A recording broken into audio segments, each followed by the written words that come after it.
and welcome to this week's lovely podcast. So, who are we then? We are Family Tree Talk, and you're Helen Tovey. You are the editor of Family Tree, and I'm going to still keep saying it. You're a Family Tree guru, and I am Nathan Ward, some fella that's trying to just do his Family Tree. You're some fella who is doing his family tree and is doing very, very well. And I am definitely not a guru, as this week's episode will show all too clearly. So, first of all, you know what, Nathan? We've had some listeners. Have we? I know we have. Yeah. That is the best. And they're not just ordinary listeners, not that any listeners are ordinary. We love anybody who listens to the podcast. We're very grateful for people spending their time listening to it. But they're very, very special listeners because they've reached out to help you with your problem of Mary Ann Briggs and how you couldn't find it in the 1891 census. So can I just give them a shout out? Please do, please do. Okay, so I love it when we get an international connection. We have Sharyn from New Zealand, and she has found Mary Ann. So are you jealous? Well, yeah, you know I am. Yeah. I'm not jealous, actually. I'm happy because it's been a Brickwall for me, hasn't it, for a few weeks. So this is good. Yeah. And Jacqueline has also found Mary Ann. Yeah. Nice. Yeah. And Brian has also found Mary Ann. Well, I'm just embarrassed now. I know. Well, I'm embarrassed, but I'm very grateful, but I'm embarrassed. I'm pleased for you because it's horrible having a hole on your family tree. I'm a little bit embarrassed that I wasn't able to help you, but I'm very pleased that other people have helped you. That's cool. And Brian is really helpful because he explains how he found Mary Ann. So we all have this problem.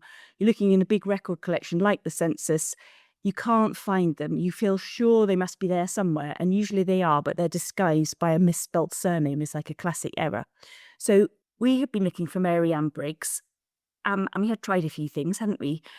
So what Brian did, he did a very sensible thing of, rather than just sticking on obsessing about Mary Ann, he looked for her daughter Ada with just the first name for Ada and with the date and place of birth for Ada, plus putting in Mary Ann as a mother and sibling Alice, again, not using any surnames. And he looked in the locality, I think, and he found them in exactly the right parish where we'd hoped them to be, in Thornton in Yorkshire. So it's that thing of just leaving out the surname, because the surname, as it turned out, was mistranscribed. It was the handwriting, I think it said Briggs, but it wasn't super clear, and it had been mistranscribed as Bags. But maybe I had the benefit of knowing it should have said Briggs, which is always very easy to be clever after the event once you kind of know something, isn't it? So anyway, thank you so much to everybody who got in touch. So we have a bit of a confession now, or I have a confession. So Nathan couldn't find Mary Ann in 1891. Me and Nathan had a massive session for probably about an hour, didn't we, of racking our brains trying to find Mary Ann. And we didn't manage to, but we thought it would still be helpful to share with you some of the things we tried, because then you can either try them out maybe with more success in your own family trees, or you can be shouting at your listening device and go, oh, my pits, why are they doing that? They forgot to do this. And you can let us know what we forgot, and then we can share those tips in a future episode. So Nathan, can you remember what we did? We did everything. Where did we start? I think we started looking at... Oh, I can't remember now. We looked at the locality, didn't we, to see if she had moved anywhere. So we found a reference to her living in... North Ourham, wasn't it? North Ourham, yep. And then she was also living in Thornton. So we did a little bit of map searching, which is first for me because I don't do locality. So we were just checking to see if she had moved away from the area, if it was far away. So I went on a map. Turns out it was like 2 villages away. So she was still in the same ballpark, but the premise on that was, has she moved back with her family because obviously her husband's died, or, has she gone back to her birth town? So maybe thinking we can shift the location. As it was, it didn't seem to make any difference. I remember what our starting point was, Nathan. Do you remember what our starting point was? We thought, right, the 1891 census happens in the spring, and her husband had died in the November of the previous year. So only like 3 or 4, 5 months beforehand, wasn't it? And we found the address where the husband had died, and we also found that the informant on Mary Ann's husband's death certificate was her brother-in-law. So we were like, wait a minute, are the family all rallying round this poor young widow with her little kids? That's correct. Yes, William Taylor. Yes, so he was witness, wasn't he, to the death? Because I've bought the death certificate of her husband. So yes, you're right. We looked at where he was living in case Mary Ann had moved in with her brother. That sent us down a rabbit hole where I wanted to just research William Taylor and find out about his life. So you kind of reminded me that we didn't need any rabbit holes continuously. And then we looked out for her other brother who was slightly older, Job Mhm. Taylor. And again, he'd moved away. I found out so much more about him since then. No, we'll come back to that. So she wasn't living there with him or either brother or the parents. Yes. Mm. And we did try wildcards, didn't we? So we tried searching for in the surname field when we were searching for Mary Ann. You were right, Nathan. You were really keen on searching for her with her children, and that was a really helpful train of thought. And we suspected there might be a problem with the spelling of the surname, so we did the wildcard thing of doing B asterisk S, didn't we? So that should really have picked up Mary Ann bags for us, and maybe it did, and maybe we were in too much of a hurry and we missed it. But we should have found what Brian found by doing that, but somehow we managed not to. Yeah, so I think you've been too harsh on yourself. You actually gave me the solution to get to the right answer. We just didn't find it. And Mm. I do think it was me being too dismissive. I think I was just like in a flurry and just like looking at everything too quickly. But we did it on Mary Ann, didn't we? We didn't do it on the children. Mm. So we did Mary Ann with your, what do you call them, wildcards? Yeah, wildcards. With the surname with the asterisks. And obviously that didn't work with her, but clearly for some reason with the children it did work. So close, so very close. Should we just do a quick wildcard 101? I think so, yeah, because I hadn't heard of this term until you mentioned it. So it's Yeah, there's something. Have I ever mentioned Sophie Kay before? once or twice, yeah. Yeah. Anyway, Sophie Kay is one of those super organized professional genealogists, and I've known about wildcards ever since I started family history, but I have to confess I didn't habitually use them in my research until Sophie just expanded at length in them about them in a research session. And after that, I feel like these are a really, really useful tool. So what they are you can either use an asterisk or a question mark. There may be other wildcards you can use, but I don't know about them off the top of my head. Or I don't know about them at all, I don't think. Anyway, so it's an asterisk or a question mark. If you just wanted to replace one character in a name, it's normally a surname that you're playing around with, then you would just use the question mark. So let's say you weren't sure if their surname was going to be, I'm going to make it up, Drew or Draw. And so then you could use a question mark in the place of the E or the A, and then the search results would return everything, any other character in that question mark slot. But let's say you wanted to search on multiple different characters. So we were looking for Briggs, but if you go B asterisk S, then we're going to come up with multiple things which start with a B and end with an S. So we could get Burgess, we could get Burrows, we could get Briggs, we could get Bags, we could get all sorts of things. And how I remember which one to use in which context, because I'm a visual person, I think you are as well, Nathan, is the asterisk has loads of little pointy bits pointing off it. And that reminds me that's the one for loads of characters. Anyway, that's the end of wildcards, but they're really, really useful. Yeah, clearly. I mean, I was too dismissive, wasn't I? Oh, I should have slowed us down and not got too excited. But that would have helped. That would have given us the answer, which is infuriating because we were so close. But anyway, thanks to the listeners who've solved it for me. I feel quite calm now. It's really nice, isn't it? It's really good. And then you're free to get on with something else. Do something else indeed. I mean, I've already created so many more. They're not rabbit holes really, but just little places for me to get lost in doing the search that we did. Like I said, I got obsessed with the brothers after that. So I want to go and research them a bit, but I shouldn't do. But I will do. But I shouldn't do. No, I think it's okay. Is it? Yes. I think it's definitely okay. Because when we started out on our search, it's not a silly plan when you can't find somebody in their own household where they should be. Because imagine we're in a world where there's the workhouse, that's one option when you fall on hard times, or there's your family. So obviously your family's going to be your preferred safety network. So when you're looking for family, potentially when they migrate and then they return from wherever in the world and they come back home, quite often I found them with my ancestors, they're living with other family members while they kind of settle down in the old country, back in England again, for instance. So I found them there. One of them was a silly thing. It was one of my 2 times great grandpas. I didn't find him for years. I think it was in the 1901 census, because I knew he was like an established middle-aged man, and I was just obsessed with the fact he'd be the head of the household, and I just didn't want to entertain the thought that he wouldn't be the head of the household. And so I just would dismiss loads of search options for him because I just would only wanted to find him as a head of the household, which is such a silly preconception to have. And anyway, I found him living with family members because he'd just come back from South Africa and he didn't have anywhere to live. So it's silly, isn't it? So the family was a huge support to. So in the instance of Mary Ann, she's just recently widowed. She's got children. She's lost the breadwinner. It wasn't a silly train of thought we did, trying to seek out those family members.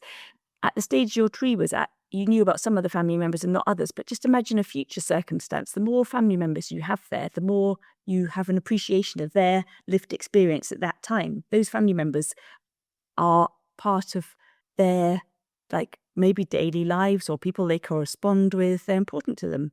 Like when they die and they get a letter in the post from America saying they've died, it's sad news for them. We need to know about these people.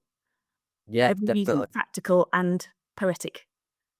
Yeah, I've definitely seen it on quite a few of mine. I'm not necessarily with the sad story, but I've seen instances where the family on the census, the family have moved in with the granddad who's now a widow, or see, I don't know which side that's gone, whether it's like the granddad needed looking after and had a bigger house, or whether the children had come on hard times and needed to move in with the father.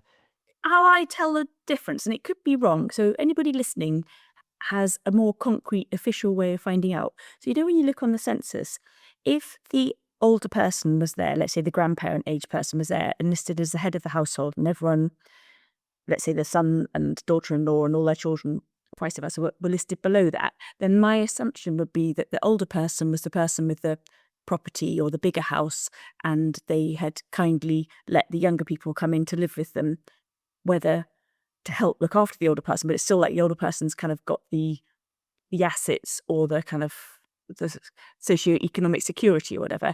Whereas if you see instances and it's got the mum and dad and then it's got all the kids and then there's an older person, a grandparent, listed at the bottom of the household, so below the kids, and they'll be listed as the relationship to head of household will be father or mother, depending on which one they are, then my kind of hunch is that that's an older person who has been taken under the wing of one of their children to look after them in their later life. What do you think about that? I think that makes sense, but equally, I guess if it works out that the family move into the elder person's house, so the elder person still owns the house, it still isn't concrete that they're not necessarily needing care as opposed to looking after the children. I think it could go either way, so I don't really know how you'd officially find that one out. I've got a question about censuses anyway. This might be stupid, but because in my search for Mary Ann, and obviously her husband had died and she'd just had a child, one thought came into my head like, what if she's in hospital? What happens to people that are in hospital during the census times? So they would be recorded. So people in prisons got recorded, people at boarding schools, people in hospitals, people in workhouses. So they would all be recorded on the census and you can find them. They have slightly different paperwork because it's institution paperwork, I think. And sometimes when it's more sensitive situations, so I think this is the case with prisons, hospitals and workhouses, sometimes you're going to find them only listed with their initial. Yeah. Okay. So you'd be down as NW if you were in one of those situations, because even our Victorian ancestors, I assume it's because they did it out of sensitivity to somebody's privacy, but maybe they just did it because they were only collecting the data for statistical purposes and they didn't feel it was important to record the whole family. Who knows? Yeah. Good question. Why did they only use initials in many institutions, but they didn't use initials in schools? So it does make you feel like it is a privacy situation. If it's a boarding school, to get the whole name. Right. Interesting. So it's not just like the sheer volume of people that are in there. No. So, like there's too many people in. They don't actually really live in this hospital. Mm. It just happens that today they are in the hospital. Mm. I don't know. No, so I don't know what the proper reason is. We'll have to find this out. So this is one of those have to find this out for sure. My hunch is it was out of kind of privacy reasons, but that could be completely wrong. But you are only supposed to be recorded once in the census, so if you were in hospital, you shouldn't have been recorded at home. And we do all sometimes come across somebody who's recorded twice, which is kind of fun and kind of confusing, but can also be helpful because it helps to cross-check two family households. Yeah. Yeah, that sounds terrifying. I don't like the idea of that at all. Mm. Yeah. Definitely only supposed to be once. Yeah. You also Well, get people in military barracks. I found my great-grandpa in the 1911 census for England and Wales down in London, and I was completely confused by this because he was Scottish, and my interpretation of him and all the other details I found about him was Scotland. And the only time I find him in England is in the 1911 census. He's born in Scotland, he goes to school in Scotland, he's leaves Scotland to go and work in South America. He comes back to Scotland, he serves in the First World War, he comes back to Scotland, he goes to South America, he works all around the world, he goes back to Scotland, apart from the 1911 census. And that was one of those things you said it feels terrifying. I was like, is this really him? But it was him. And yeah, but it did take me just time to feel confident I definitely had got the right person. They're always there to confuse us, aren't they, all these answers? they are. I mean, that's quite terrifying. So much traveling about. Keeping a track of him must be quite hard work. But it's fun though, because you get like more often dots along his timeline, I guess, don't you? Yeah, fine, good. Boat rabbit holes. Yeah, I'm just saying this in a bitter way because obviously it's pudsy, pudsy, pudsy. Yeah, really hard to keep track of my relatives. Whatever. But this guy, he was pretty amazing. So his family was all very much sterling for quite a few generations, and his mum was a domestic servant. So he wasn't like from a super salubrious background. You wouldn't have imagined he's going to live such an adventurous life. And the school leaving age in Scotland changed the year that he left school. So he either left school at 13 or 14 because it went up to 14, and his birthday was in the March. I'm like, so did he leave at 13 or 14? But anyway, yeah, he left just par for the course at that time. And then between then and the start of the First World War, then he had gone down to London as part of his work, and he went to South America after that. But I wouldn't have known about that London chapter apart from the 1911. Yeah. Right, cool. So it made me think as well, I'm quite well banged on this before, but maybe think about these First World War soldiers. So they break our hearts because they're teenagers sometimes who are serving at the First World War. But from my great-grandpa, he was a young man, but his perspective, by the time he serves in the First World War, if he's left school at 13 or 14, he might have just been like a boy, called like a baker's boy or whatever. He wasn't a baker's boy. He got into accounting somehow. He must have just been really brainy at maths. That definitely didn't get passed on to me. And but he would have felt like he'd been in the workplace for a very long time by the time the First World War starts out. He's going to feel more adult than maybe Than we are probably now. Yes, probably. Yes. Much more responsible. Probably, that's true. God, yeah. Speaking of the First World War, didn't we have somebody with a pledge? We did. We had our first pledge, apart from us two. Well, I'm not sure my pledges count anymore. No, your pledges definitely count. So just to recap, in case anybody doesn't know what on earth we're talking about. So Nathan and I are partial to rabbit holes. We just have to admit, we just find them very, very fascinating. But we also know that we feel a bit more calm and a bit more constructive when we actually do some of the things on our family history to-do list. So we've started pledging to each other, saying, over the next week, I will do X, Y, or Z, my family history. And then we kind of feel morally compounded. What's the word? Anyway, we feel like we really, really have to do it. Otherwise, we're going to be embarrassed. So I've been pledging that I'm going to file up all the paperwork that I haven't filed up for too many years. And this lovely reader got in touch, and he's called Nick, and he has made a pledge that he's going to find out about his First World War ancestors. And he has a family story that 6 brothers all served in the First World War. Fortunately, they all survived. One of them is his direct ancestor. He's researched 3 of them, and he's pledging he's going to search all 6.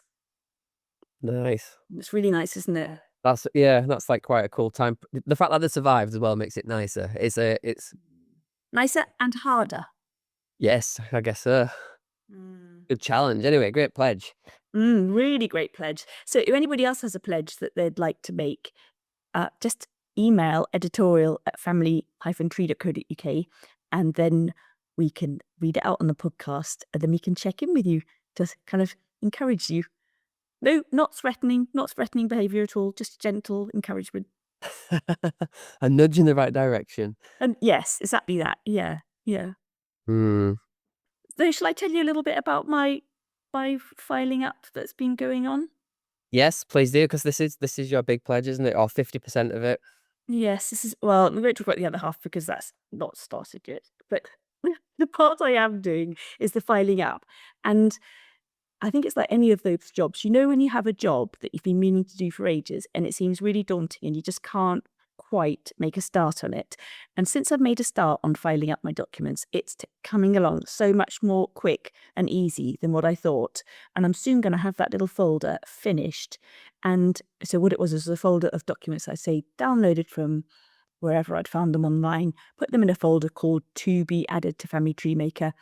And then I just needed to add them into my Family Tree Maker, transcribe out the details and everything else. And it's quicker and easier than I thought. I think I've got to remember that, not to get too daunted by things. Yeah, it's so easily done as well, isn't it? I mean, I dare say me looking at DNA is probably an example of that. It's like you just build something up in your head like, oh, I can't do this. It's too much. It's too daunting. It's too big a task. But breaking it down into digestible chunks just helps. Like you're saying, I'm gonna do one bit of research and then do this as well every single time. It's just gonna eat away at it. It's just good. I haven't started the other bit of my project I haven't started yet, because that, some jobs in family history, you do need to set aside some focused time. And so to get this project started, I need some focused time. So I'm going to do that this weekend and really kind of set out a mind map of everything I need to accomplish with lots of goals and little sub goals. And then I'll have made it into a dippable, innable project, which is what I need. And I think you need that as well, don't you, Nathan? Because we're, like most people, we're really busy. So we need to make it so that sometimes you have the luxury of doing big chunks of family history. Sometimes you might only have half an hour. We're just snatching little tiny bits of time. Is that how you work? It is now. As I've mentioned the last couple of times we've spoken, doing a written list has really helped me, or a written timeline, and putting the census in. That has really focused me, not necessarily on doing research I want to do, but doing research that fleshes out my tree more and helps me more and has actually got me further back, but it doesn't feel like I'm trying, or like you were just saying, it's a big daunting task. I look at my tree and I'm like, I don't know which person to pick next. Now it's just like, pick one person and then let it expand whichever way I want from doing my list of who are they, where are they in the census, and then it's all the people that connect to them. It just suddenly, I don't know, something's clicked with me and I found that easier, and then it doesn't feel like I'm going down rabbit holes too quickly. I can quite happily do these lists, and if I find rabbit holes, I'll make a note and circle them, say research this, research that, research this, and I'm just trying to fill the blanks in, and it feels like it sounds boring to say it out loud, but like a tick box exercise where I'm like, yeah, tick, found them here, tick, found them here, tick, found them here. And then the gaps, they can be my rabbit holes, and I can try and not obsess about it, apart from obviously Mary Ann Taylor. But the rest of them, it's just helping me do more quicker. And I don't feel like I'm a rabbit in the headlight. I don't feel freaked out about everything. And I'm actually I am craving a rabbit hole now to sort of just lose myself in, because I'm making progress up, down, left, and right, not just backwards. And so, yeah, the number of people on my tree is growing, so that's cool. But like when we did our attempted research session to try and find Mary Ann Pickering on the 1891, as we've just said, Mary Ann Pickering's my person. Oh my God. Yes. What of them? Oh, Mary Ann's, they're a nightmare, aren't they? Can we just stop with the Mary Anns? I've got about 5 on my tree. Okay, sorry, yes. Mary Ann Taylor Briggs Wood. Anyway, we looked at the brothers, and when we were doing that session, I really just wanted to go and carry on researching their families because they just kept appearing, didn't they, in little bits and bats. And I was like, right, no rabbit holes. Well, you kept saying to us, no rabbit holes. We're focusing on this, Mhm. no rabbit holes. But I naturally now just want to focus on those guys. But I shouldn't do. But I should do. Anyway, It's really interesting to hear how methodical you are and also how calm that makes you. And I think that's a really important thing because like our family history can be um I literally think it can be like a mindful exercise. It's if you're a stressed out person, having family history, you don't have to be a stressed out person, but if you are stressed, then when I do family history, I find it super calms me down. Just it literally makes me calm and orderly, and I just concentrate on it. It's really absorbing. Stops yeah, your big worries. I don't know if I've said it before, but it reminds me of like a puzzle book. There's some logic puzzles. I can't remember what they're called. And it'll say like, Joan plays a trumpet at 3 o'clock in the barn. And you've got like a tick box thing where you've got to try and match who is doing what in what room at what time. And you tick one, you cross bits out, and then you've got like 5 clues. And the clues don't give you the answer, but they let you eliminate other bits. Mhm. I'm logic puzzles. I can't remember what they're called. That sounds just like family history. And that's what it is. As a kid, I used to love doing those. So when I'm now doing this census list and timeline thing, it feels like I'm doing a puzzle book. So it is quite just calming and like, right, what do I need to figure out next? And it's just really enjoyable. But the only side of that now is when I'm focused like that, it stops me getting excited about smaller details, Mm. which this is weird, but old me wasn't interested in the details. Like I've said before, you've changed me. I'm now finding like jobs and locations and a road lodger and stuff like that that I thought I wasn't bothered about. It's now they're the stories that I want to search for. So when I'm being logical, they don't grab me as much, but it's good because it gets them down on paper. And then, like I say, I can make this note. It's like, oh, hello, this is interesting. Um, and going back to like Job Taylor, do I want to rant about him now? Yeah, go on, I'll rant about him now. He is Mary Ann Taylor Bigswood, her brother. And I don't know if you remember ages ago when we had Matt on, he was talking about his family's been miners. And I was like, oh, I want a miner. Well, Job was a miner. And Mary Ann Taylor's mum's dad, he was a miner too. So I found 2 miners in the same family. So I'm like, oh, there could be some interest there. I could do a bit more research on that. Definitely. Definitely. I've not touched on it. I don't know anything about it. I'll have to research it. But that seems interesting. That seems That fun. is so interesting. You've got to do that. So you need to find out which mines were nearby. Mm, And this is awful, but there obviously were mining accidents. So you need to find out if there's any mining accidents. right. That sounds horrendous. It, I it, mean, it is horrendous, but it's one of those social insight things, isn't it? yeah, It's the people who are mining for coal, which is powering British industry, at the height of the Industrial Revolution and everything. yeah, and it's the chance to put somebody in a time and a place, isn't it? But also, you can go and visit some amazing coal mining museums, aren't there? So, like, there's Big Pit. You Mm. can go and visit that, and some of them they can let you go underground. Are you a kind of claustrophobic person? Only if I think about it too much. I have been to the Yorkshire Coal Mining Museum, but many, many years ago. So Mm. who knows? Maybe I'm gonna have to go back with my ancestral head on and Well, yeah, you see it in a whole different light. yeah. Yeah.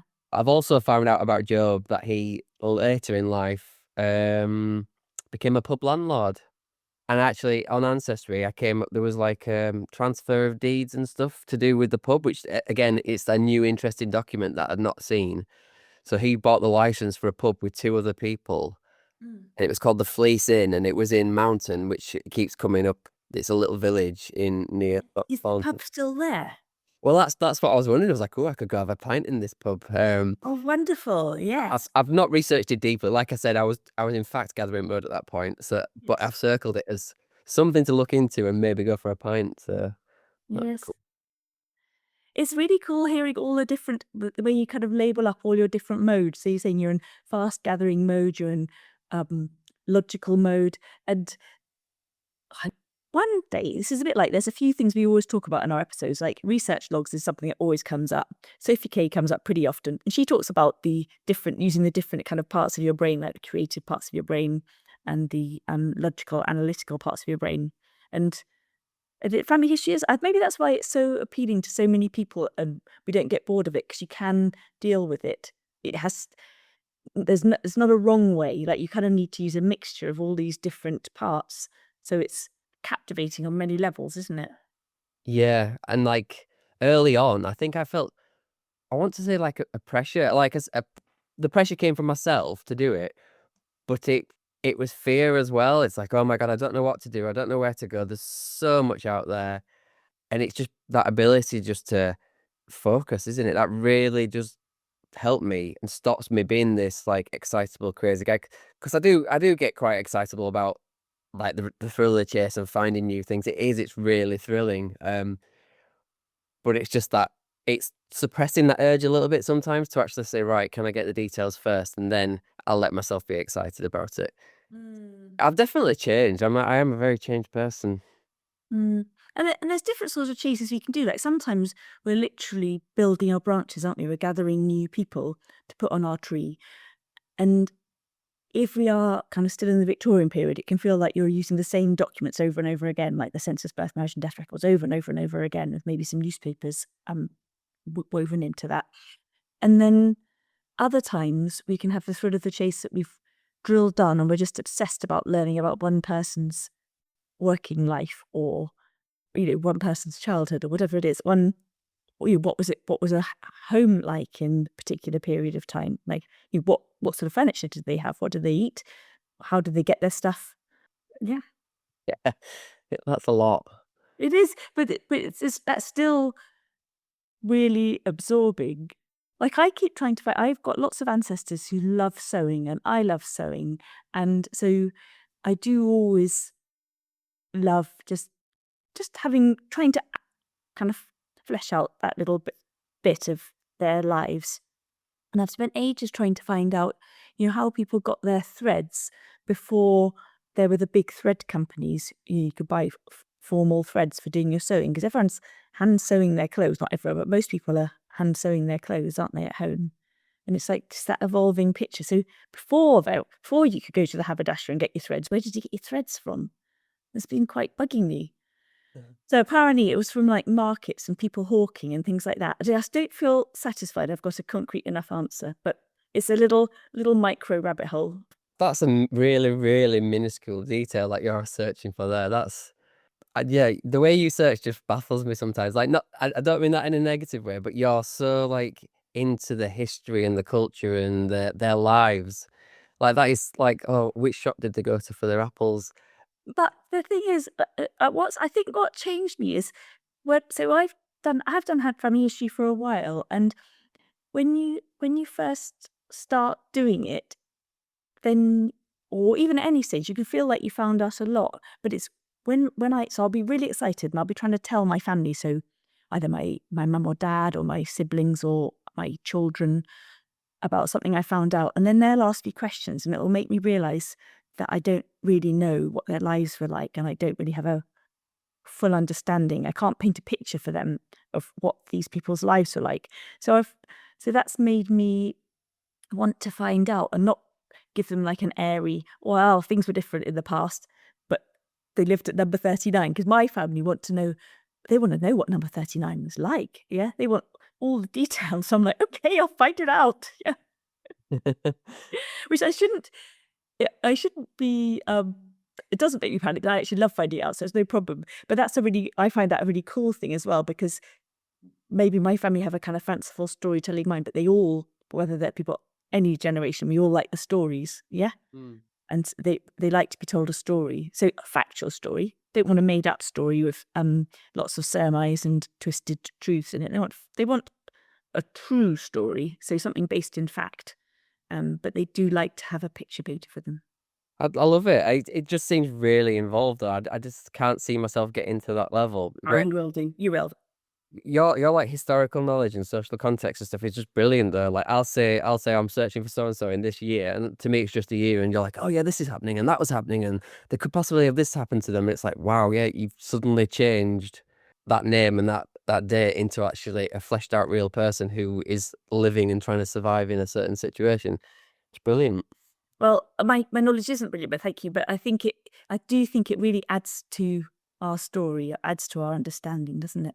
It really does. I found out in the course of doing my finding out my records, then I did do one little thing which you think, I can't believe I've done this before. So I added my grandfather's birth certificate to Family Tree Maker. So you know all those rules, start with yourself and work methodically backwards in time, adding records for each person as you go so that you know you've got it all correct. Okay, so clearly I have not done this because otherwise I would have added my grandfather's birth certificate to Family Tree Maker a long time ago. But anyway, I added it to Family Tree Maker just recently, and I was intrigued because I noticed there were 2 different addresses on there, which means that he was born at one address, but he had his home address.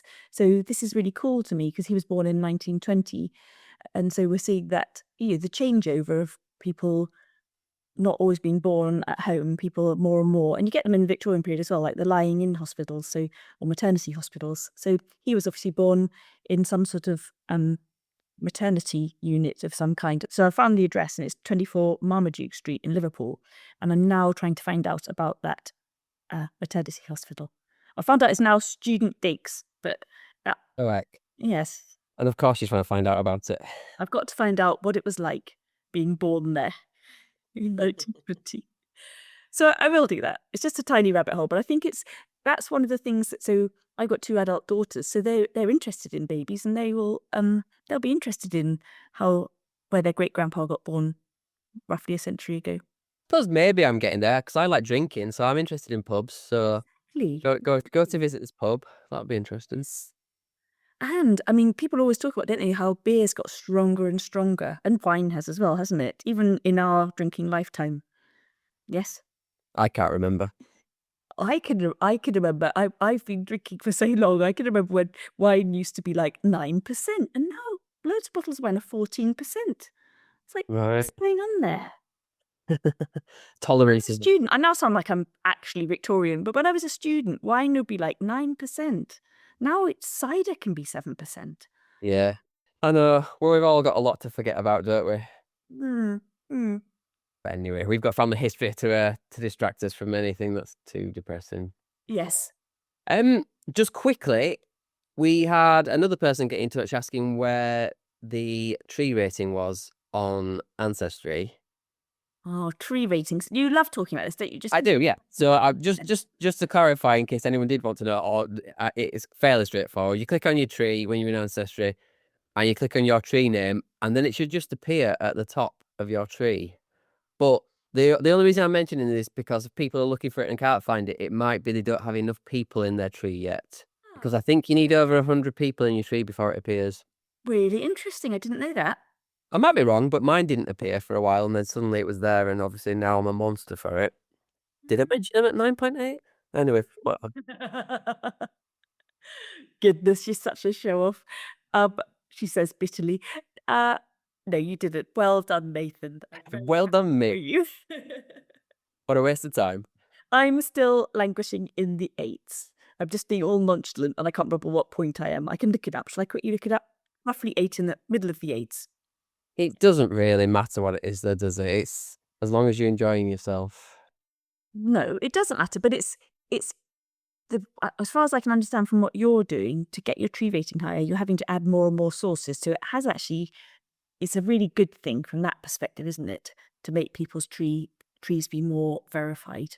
If I get to my tree and I'm at a loss for what to do, I can click tree rating and it gives me people to look at to flesh out. So then I'm like, right, okay, I'm going to spend half an hour, which I never do. It always ends up being a lot more, but it gives me a quick job as opposed to going to my research log or looking at my notes. I can just be like, oh, quickly, I'll dip in and do this and then progress something along. So yeah, I guess it is useful in that way, but it's not the be all and end all, is it?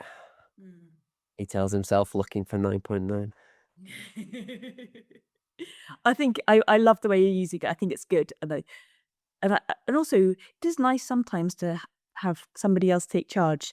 So by you going to that list and then suggesting where you might want to look, if you're tired and you're just going, oh, let's do a bit of family history to relax, you can just kind of follow through that list and analyze it and see whether you think it's accurate and add it to your tree. Yeah, it's like a no pressure thing. It's a bit like your filing system. What you're saying, you're taking the Exactly. documents that you've got and just adding them back into the tree and solidifying it a bit more. It's Mm. not, I'm looking for this, I've been looking for that, and I'm really stressed and I don't know what it is. It's more like, oh yeah, Mary Ann's on this one. Click. Stop talking about Mary Ann. Nathan, should we do our kind of mini pledges for what we're going to do over the coming week? Let's. Okay, so I am not going to look any further at Mary Ann, Taylor Bigswood, or that line. I'm going to focus on the McKays, which I've prattled on about for a long time, but they're my relation to get out of Pudsey and get to Scotland. So I'm going to try and flesh them out as much as I can. Probably using my same census method, and see how far I can get back in ancestry and see how much I can spread them out. And then hopefully we can have a go at Scotland's people, was it you said? And actually, yeah, get out of ancestry and look at some different documents and just like get through that. Brilliant. So what we could do is next time we can have a look at Scotland's people, and you're going to need to buy some credits on Scotland's people, but it's not a subscription site. So you can just buy some credits and then they can sit there and you can spend as long as you like using them. Because you'd have been on Ancestry, you'd have got lots of census transcripts, hopefully, about your McKays. And then you can go and get the actual lovely old digitized document version of it on Scotland's people. Yeah. Okay, cool. And you can take me through that Yes, that'd be fun. live session Yes. with positive results. Yes. Hopefully. No promises. No wild, over optimistic promises, but we'll be doing our best to do constructive, successful research. Well, that's cool because that's going to be like a new thing for me. I've obviously barely left ancestry at all. So scary world when I'm not in ancestry. Mm. You'll find the site's much simpler, Scotland's people. Okay, cool. Yeah. What are you going to do? So I am going to do my big Mary Ann Pickering project mind map. And I'm going to put it on an Excel sheet. I've got it visualized it already. It's gorgeous. It's absolutely gorgeous. I'm going to have to show you next week. So that will take me a few hours just to pull together the plan probably and assess what I already know and what I've already looked at, and then be like, right, this is happening. So I'm excited about that. So I'm going to do that. I would love to say I'm going to finish my filing this week. I would really like to be shot of it, but I think that might be a bit ambitious. I think you've gone great guns if you think you're going to finish it because I'm going to do more on it. I'm going to do more. you had 101 documents last time and then it Yes. dropped to about 80. So if you think you're getting close to finishing, that's amazing. I just like the idea of finishing. I don't think I am actually getting close to finishing. So I'm going to continue to work on that, but I am going to make a start on the Mary Ann thing. Otherwise, and this weekend's a really good weekend. I've got time to have a nice, big, chunky research session. So that's good. I think the listeners deserve to find out more about Mary Ann Pickering as well because we keep name dropping her, don't we? I know. This is just to be called the Mary Ann podcast. We can talk about anything as long as the topic includes Mary Ann. Oh no. Yeah. And if anyone else has a pledge, then please do send it in to us, as I say, editorial at family-tree.co.uk. And we'd be really fascinated to hear. Good luck, Nick, with your World War One pledge as well. That sounds as though it's going to be really, really interesting. And if anybody would like to keep up with other Family Tree news, then you can sign up to our Family Tree e-newsletter, which is family-tree.co.uk/newsletter-sign-up. It's free. It comes out at least once a week on a Monday. It's extremely interesting. We provide an in-depth guide to a really cool topic each week. So one week we might do surnames, another week it will be DNA, another week it might be old occupations, always something cool and juicy and essential to good family history research. And then another thing, we have talked a lot about Sophie Cates because we are massive Sophie K fans, and she's doing a course for Family Tree at the end of September. Starts on the 23rd of September, and it's all about becoming a fabulous organised researcher. So who doesn't want to do that? It's a 3-week course. It costs £60 if you're not a member of Family Tree Plus or a subscriber to Family Tree, and it costs £50 otherwise. So over 3 weeks. You have 3 in-depth sessions. You have a webinar, and then we all meet up for a meeting afterwards where we discuss how we're getting on with the tips and tactics that Sophie's taught. It is so fun. We've done that before with her, and it's just brilliant. And it's not just like learn about it in theory. She'll tell us to get hands-on with our research. We get hands-on with it. And from week 1, if you're not already using a research log or you feel that you could be using one better, then she will set you up with some to-dos and you'll be doing it. So you'll have that 21-day magic habit thing. By the end, you'll be a super research log user. That easy, hey? Sounds good to me. I might have to tag onto that one. You definitely need to be there. If you're not there, I'll be WhatsApping you going, Nathan, stop running and get on the Zoom now. I'm always keen to I do like my research log, but I'm pretty sure if I sit and analyze it, it's just chaos. It's just like my mind splurged out on a page. So it would be good to get some good techniques to make it a bit more practical and a bit more useful. Definitely. Okay, see you then soon. See you later.